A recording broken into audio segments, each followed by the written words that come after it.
Hello friends, welcome to my YouTube channel official Ranu Sahu. Friends, आज का हमारा टॉपिक है बीएससी थर्ड ईयर का फूड पॉइजनिंग, खाद्य विषाक्तता या फूड पॉइजनिंग हम उसे कहते हैं जो किसी भी बाह्य कारक या फिर सूक्ष्म जीवों के द्वारा, जैसे वायरस के द्वारा, बैक्टीरिया के द्वारा, परजीवियों के द्वारा या फिर प्रोटोजोआ के द्वारा, फंजाई या कवक के द्वारा दूषित हो जाता है, तो उसे हम फूड पॉइजनिंग कहते हैं। यह वीडियो इस टॉपिक का सेकेंड लेक्चर है। फर्स्ट लेक्चर में हमने फूड पॉइजनिंग का इंट्रोडक्शन, डेफिनेशन एंड टाइप के बारे में बात की थी। यदि आप फर्स्ट लेक्चर को देखना चाहते हैं तो इसका लिंक आपको यहाँ पर आई बटन में डिस्क्रिप्शन में मिल जाएगा। ये टॉपिक बहुत ही इजी और बहुत ही इंपॉर्टेंट है बीएससी थर्ड ईयर के स्टूडेंट के लिए। तो चलिए फ्रेंड्स, स्टार्ट करते हैं इस वीडियो को। इस वीडियो में सबसे पहले हम साइनेप्सिस देखेंगे। किसी भी टॉपिक का साइनेप्सिस बहुत ही इंपॉर्टेंट होता है, क्योंकि साइनेप्सिस के द्वारा हमें यह पता चल जाता है कि इस टॉपिक के बारे में हमें क्या क्या पढ़ना है और क्या क्या नॉलेज हमको मिलने वाला है।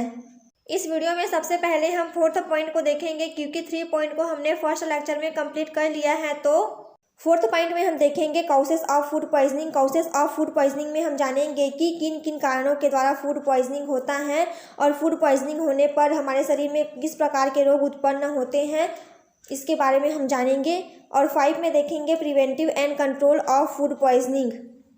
Preventive and control of food poisoning में हम जानेंगे कि फूड पॉइजनिंग से बचने के लिए हमें क्या क्या करना चाहिए, क्या क्या सावधानी बरतनी चाहिए। फिर 6 में देखेंगे हम symptoms of food poisoning. Symptoms of food poisoning में हम जानेंगे कि यदि किसी व्यक्ति को फूड पॉइजनिंग हो जाता है तो उनके शरीर में क्या क्या लक्षण हमें दिखाई देते हैं, इसके बारे में जानेंगे। उसके बाद 7 में देखेंगे हम कंक्लूजन। इस टॉपिक को पढ़ने के बाद हमारा क्या निष्कर्ष निकलता है, क्या कंक्लूजन निकलता है, इसके बारे में जानेंगे। उसके बाद 8 में देखेंगे हम रेफरेंस बुक। रेफरेंस बुक में मैं आपको बताऊँगी कि मैंने इस नोट्स को या फिर इस वीडियो को कहाँ से प्रिपेयर किया है, ताकि आप उसे रीड कर सको या फिर समझ सको। एग्ज़ाम में कंक्लूजन और रेफरेंस बुक को लिखना इंपॉर्टेंट होता है, इसलिए मैं आपको हर वीडियो में कंक्लूजन एंड रेफरेंस बुक को बताती हूँ। तो चलिए फ्रेंड्स, स्टार्ट करते हैं अब इस वीडियो को। इस वीडियो में सबसे पहले हम देखेंगे फोर्थ पॉइंट को। फोर्थ पॉइंट है हमारा causes of food poisoning. Fourth point में सबसे पहले हम देखेंगे बैक्टीरियल फूड पॉइजनिंग, अर्थात बैक्टीरिया के द्वारा होने वाली खाद्य विषाक्तता या फूड पॉइजनिंग। फिर सेकंड में देखेंगे हम वायरल फूड पॉइजनिंग, अर्थात वायरस के द्वारा होने वाला फूड पॉइजनिंग या खाद्य विषाक्तता। फिर थर्ड में देखेंगे हम फंगल फूड पॉइजनिंग, अर्थात कवक के द्वारा होने वाला खाद्य विषाक्तता या फूड पॉइजनिंग। उसके बाद फोर्थ में देखेंगे प्रोटोजोआ फूड पॉइजनिंग, अर्थात प्रोटोजोआ के द्वारा होने वाली खाद्य विषाक्तता या फूड पॉइजनिंग। फिर 5 में देखेंगे पैरासाइटिक फूड पॉइजनिंग, अर्थात पैरासाइटिक या परजीवियों के द्वारा होने वाली खाद्य विषाक्तता या फूड पॉइजनिंग। तो चलिए फ्रेंड्स, सबसे पहले हम बात करते हैं बैक्टीरियल फूड पॉइजनिंग पर। बैक्टीरिया के द्वारा भोजन का विषाक्त होना बैक्टीरियल फूड पॉइजनिंग कहलाता है। यह निम्न जीवाणुओं के द्वारा होता है, जैसे salmonella typhi, escherichia coli, campylobacter, Listeria और स्टेफाइलोकोकस ऑरियस। अर्थात यदि हमारा भोजन किसी बैक्टीरिया के कारण दूषित होता है तो उसे बैक्टीरियल फूड पॉइजनिंग कहते हैं, और यह निम्न जीवाणुओं के द्वारा होता है, जैसे salmonella typhi, escherichia coli, campylobacter, listeria, staphylococcus aureus. ये जीवाणु हमारे शरीर में हमारे कुछ असावधानियां, जैसे भोजन करने से पहले व भोजन बनाने से पहले बर्तन व हाथों को ठीक से साफ न करने पर हमारे भोजन में चले जाते हैं और हमारे भोजन को दूषित करते हैं। और जब कोई व्यक्ति उस दूषित भोजन का सेवन करता है तो दूषित भोजन के द्वारा वह जीवाणु उसके अमाशय व आंत में चले जाते हैं और वहां जाकर अमाशय व आंत की दीवारों में चिपक जाते हैं और चिपकने के बाद वहीं पर गुणन करके अपनी संख्या में वृद्धि करते हैं तथा टॉक्सिन उत्पन्न करते हैं। फिर यह टॉक्सिन हमारे आंत में जो माइक्रोविलाई पाई जाती हैं, जो हमारे भोजन से पोषक पदार्थों को अवशोषित करने का कार्य करती हैं, उसके कार्य में बाधा उत्पन्न करती हैं। यह है हमारा आंत, जिसमें माइक्रोविलाई पाई जाती है, जो हमें इस प्रकार से दिखाई देता है। और माइक्रोविलाई भोजन से पोषक पदार्थों को अवशोषित करने का कार्य करती है। और जब हम जीवाणु के द्वारा दूषित भोजन का सेवन करते हैं तो जीवाणु जो टॉक्सिन उत्पन्न करते हैं, वह टॉक्सिन माइक्रोविलाई के कार्य में बाधा उत्पन्न करती है, जिसके कारण माइक्रोविलाई भोज्य पदार्थ से पोषक पदार्थों का एब्जॉर्प्शन ठीक से नहीं कर पाता है, जिसके कारण भोजन का पाचन भी ठीक से नहीं हो पाता है। फिर इसके प्रभाव में पेट दर्द, डायरिया, उल्टियाँ आदि समस्याएं होने लगती हैं। यदि हम मुख्य तौर पर स्टेफाइलोकोकस ऑरियस की बात करें तो यह एक ऐसा जीवाणु है जो संपूर्ण विश्व में संदूषित भोजन के द्वारा सबसे ज़्यादा रोग फैलाता है। यह गायों के दूध और मुर्गियों के मांस के द्वारा जीवों में प्रवेश करता है। स्टेफाइलोकोकस ऑरियस हमें इस प्रकार से दिखाई देता है। तो फ्रेंड्स, ये है बैक्टीरियल फूड पॉइजनिंग जो बैक्टीरिया के द्वारा होता है। इसके बाद हम देखेंगे वायरल फूड पॉइजनिंग। तो चलिए फ्रेंड्स, स्टार्ट करते हैं वायरल फूड पॉइजनिंग को। फूड पॉइजनिंग का मुख्य कारण जीवाणु होता है, किंतु कुछ वायरस भी होते हैं जो भोजन में विषाक्तता उत्पन्न करते हैं। अतः वायरस के द्वारा भोजन का विषाक्त होना वायरल फूड पॉइजनिंग कहलाता है।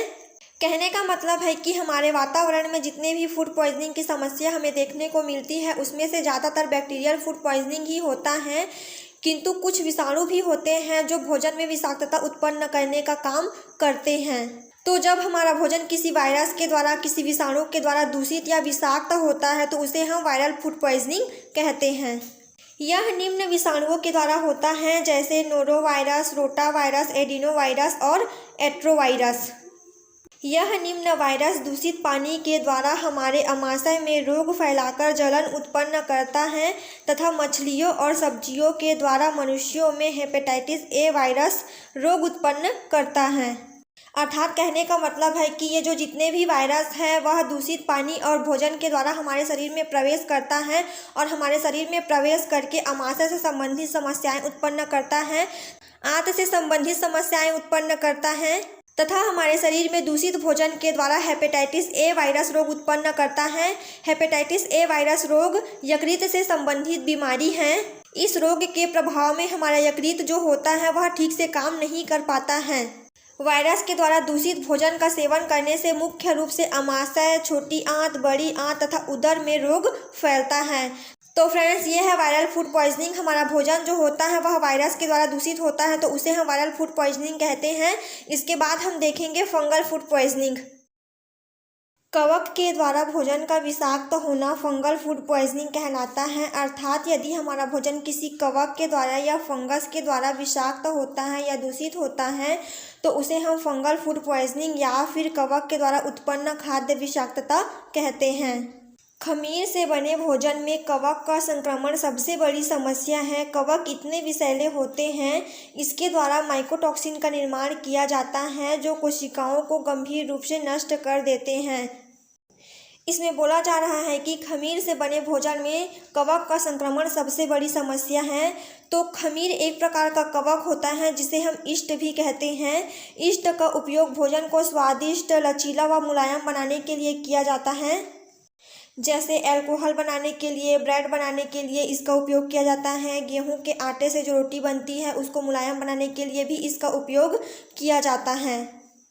तो यदि खमीर या ईस्ट के उपयोग के द्वारा कोई भोजन बनाया जाता है तो उसमें कवक के संक्रमण की संभावना सबसे अधिक होती है और वह जल्दी ही कवक या फंगस के द्वारा दूषित हो जाता है। और जब हम इस दूषित भोजन का सेवन करते हैं तो इस दूषित भोजन के प्रभाव में हमें फंगल फूड पॉइजनिंग हो जाती है और फंगल फूड पॉइजनिंग के द्वारा यह फंगस हमारे शरीर में चले जाते हैं और हमारे शरीर में जाकर माइकोटॉक्सिन उत्पन्न करते हैं। इस टॉक्सिन के प्रभाव में हमारे शरीर की कोशिकाएं गंभीर रूप से नष्ट हो जाती हैं, अर्थात गंभीर रूप से क्षतिग्रस्त हो जाती हैं और इसके कारण हमारे शरीर में कई प्रकार की बीमारियां उत्पन्न होती हैं, जैसे आनुवांशिक उत्परिवर्तन, पाचन तंत्र में गड़बड़ी तथा कैंसर जैसे घातक बीमारी भी उत्पन्न हो जाती हैं। फूड पॉइजनिंग कोई बड़ा बीमारी नहीं है, यह 4 से 5 दिनों में अपने आप ठीक हो जाता है, किंतु कुछ रेयर केस में इसके प्रभाव से कई लोगों की मृत्यु भी हो जाती है। तो फ्रेंड्स, ये है फंगल फूड पॉइजनिंग। यदि हमारा भोजन किसी कवक के द्वारा या फंगस के द्वारा दूषित होता है तो उसे हम फंगल फूड पॉइजनिंग कहते हैं। इसके बाद हम देखेंगे प्रोटोजोआ फूड पॉइजनिंग। प्रोटोजोआ के कारण भोजन का विषाक्त होना प्रोटोजोआ फूड पॉइजनिंग कहलाता है। अर्थात यदि हमारा भोजन किसी प्रोटोजोआ के कारण दूषित होता है, विषाक्त होता है तो उसे हम प्रोटोजोअल फूड पॉइजनिंग कहते हैं। यह निम्न प्रोटोजोआ के द्वारा होता है, जैसे एंट अमीबा, हिस्टोलाटिका, जियार्डिया, आइसोस्पेरा बैली आदि। यह सभी जठरीय रोग उत्पन्न करते हैं। प्रोटोजोआ की विभिन्न प्रजातियां आहार को दूषित करती हैं। यह दूषित जल और भोजन के द्वारा हमारे शरीर में प्रवेश करती हैं और हमारे शरीर में पहुंचकर यह आमाशयी समस्याओं को उत्पन्न करती हैं। आंव पेचिश की परेशानी प्रोटोजोआ की छोटी आंत में संक्रमण के कारण होती है। अर्थात कहने का मतलब है कि प्रोटोजोआ जो फूड पॉइजनिंग होती है वह आइसोस्पेरा बैली, एंटामीबा हिस्टोलाटिका, जियार्डिया इन प्रोटोजोआ के द्वारा होती हैं। ये प्रोटोजोआ दूषित जल के द्वारा या फिर दूषित भोजन के द्वारा हमारे शरीर में प्रवेश करते हैं और हमारे शरीर में पहुंचकर आंत की दीवारों में चिपक जाते हैं और आंत में संक्रमण फैलाते हैं। आंत की दीवारों में चिपकने के बाद ये प्रोटोजोआ आंत की दीवारों में घाव या फोड़े बनाने लगती हैं, जिससे रक्त का स्राव होता है। और फिर जब प्रोटोजोआ फूड पॉइजनिंग के प्रभाव में रोगी व्यक्ति को पेचिश होता है या दस्त होता है तो उत्सर्जित मल के साथ रक्त भी उत्सर्जित होती है, जिसे आंव पेचिश कहते हैं। तो फ्रेंड्स, ये है प्रोटोजोआ फूड पॉइजनिंग जो प्रोटोजोआ के द्वारा दूषित भोजन का सेवन करने से होती हैं। इसके बाद हम देखेंगे पैरासाइटिक फूड पॉइजनिंग जो कॉजेस ऑफ फूड पॉइजनिंग का लास्ट पॉइंट है। परजीवियों के द्वारा भोजन का विषाक्त होना पैरासाइटिक फूड पॉइजनिंग कहलाता है। अर्थात यदि हमारा भोजन किसी परजीवी के द्वारा, किसी पैरासाइट के द्वारा दूषित होता है तो उसे हम पैरासाइटिक फूड पॉइजनिंग कहते हैं। पैरासाइटिक एनिमल या परजीवी जीव वे जीव होते हैं जो अपने भोजन के लिए दूसरे जीव पर निर्भर होते हैं, दूसरे जीव पर आश्रित होते हैं। कुछ परजीवी सूअर और भेड़ के मांस में पाए जाते हैं, जैसे टीनिया सोडियम, टीनिया सैजिनेटा आदि, तथा ट्राइकिनेला के लार्वा सूअर के अधपके मांस में पाया जाता है। यदि इस अधपके मांस का मनुष्य सेवन कर ले तो यह मनुष्य की छोटी आंत में आक्रमण करके आमाशय की दीवारों पर चिपक जाते हैं तथा जठरीय विकार उत्पन्न करते हैं। कुछ परजीवी लार्वा केंद्रीय तंत्रिका तंत्र पर आक्रमण करके निद्रा रोग उत्पन्न करते हैं। यदि हम ट्राइकिनेला लार्वा की बात करें तो ये है ट्राइकिनेला का लार्वा जो हमें इस प्रकार से दिखाई देता है और यह सूअर के अधपके मांस में पाया जाता है। और यदि कोई व्यक्ति सूअर के इस अधपके मांस का सेवन कर लेता है तो यह भी जीवाणु, विषाणु, प्रोटोजोआ की तरह आंत की दीवारों में जाकर चिपक जाता है और आंत की दीवारों में चिपकने के बाद यह भी वही क्रिया करता है जो जीवाणु, विषाणु और प्रोटोजोआ करते थे। यह भी आंत और आमाशय से संबंधित समस्याएं उत्पन्न करता है, रोग उत्पन्न करता है। तथा कुछ परजीवी ऐसे होते हैं जो हमारे तंत्रिका तंत्र को प्रभावित करके निद्रा रोग उत्पन्न करते हैं। तो फ्रेंड्स, यह है पैरासाइटिक फूड पॉइजनिंग जो टीनिया सोडियम, टीनिया सैजिनेटा, ट्राइकिनेला जैसे परजीवियों के द्वारा भोजन को दूषित करने से होता है और यह कॉजेस ऑफ फूड पॉइजनिंग का लास्ट पॉइंट था। इसके बाद हम देखेंगे 5 पॉइंट को, preventive and control of food poisoning. Preventive and control of food poisoning में हम जानेंगे कि फूड पॉइजनिंग या खाद्य विषाक्तता से बचने के लिए हमें क्या करना चाहिए, कौन सी सावधानी बरतनी चाहिए। तो फूड पॉइजनिंग से बचने हेतु निम्न उपाय लाभदायक हो सकते हैं। पहला, हमेशा ताज़े फलों, सब्जियों तथा भोजन का प्रयोग करना चाहिए। दूसरा, यदि मांस का प्रयोग भोजन के रूप में किया जा रहा हो तो इसका ध्यान रखना चाहिए कि वह अधपका ना हो, किसी भी प्रकार से संक्रमित ना हो। तीसरा, बासी भोजन के प्रयोग से बचना चाहिए। चौथा, भोजन को पकाने व खाने से पूर्व हाथ व बर्तनों को अच्छे से साफ कर लेना चाहिए। पांचवा, बीमार व्यक्ति को भोजन को छूने से रोकना चाहिए ताकि भोजन संक्रमित न हो। छठवां, भोजन व भंडार गृह को साफ सुथरा रखना चाहिए। इन सभी के बारे में हमने इस टॉपिक के फर्स्ट लेक्चर में जब इंट्रोडक्शन पर बात की थी तो अच्छे से समझा था कि किस प्रकार की लापरवाही व असावधानियों के चलते फूड पॉइजनिंग या खाद्य विषाक्तता की समस्या का सामना करना पड़ सकता है। यदि आप उस वीडियो को देखना चाहते हैं तो उस वीडियो का लिंक यहाँ पर आई बटन में या डिस्क्रिप्शन में मिल जाएगा। तो ये है preventive and control of food poisoning. इसके बाद हम देखेंगे symptoms of food poisoning. Symptoms of food poisoning में हम जानेंगे कि यदि किसी व्यक्ति को फूड पॉइजनिंग या खाद्य विषाक्तता हो जाती है तो उसमें किस किस प्रकार के लक्षण दिखाई देते हैं। तो जी मिचलाना, उल्टी, सिर दर्द, डायरिया, पेट दर्द आदि लक्षण फूड पॉइजनिंग के रोगी में देखने को मिलता है तथा फूड पॉइजनिंग से होने वाले रोगों में जीवों की मृत्यु बहुत ही कम होती है। यह 4 से 5 दिनों में ठीक हो जाता है। तो इस प्रकार के लक्षण फूड पॉइजनिंग के रोगी व्यक्ति में देखने को मिलता है। उसके बाद 7 है कंक्लूजन।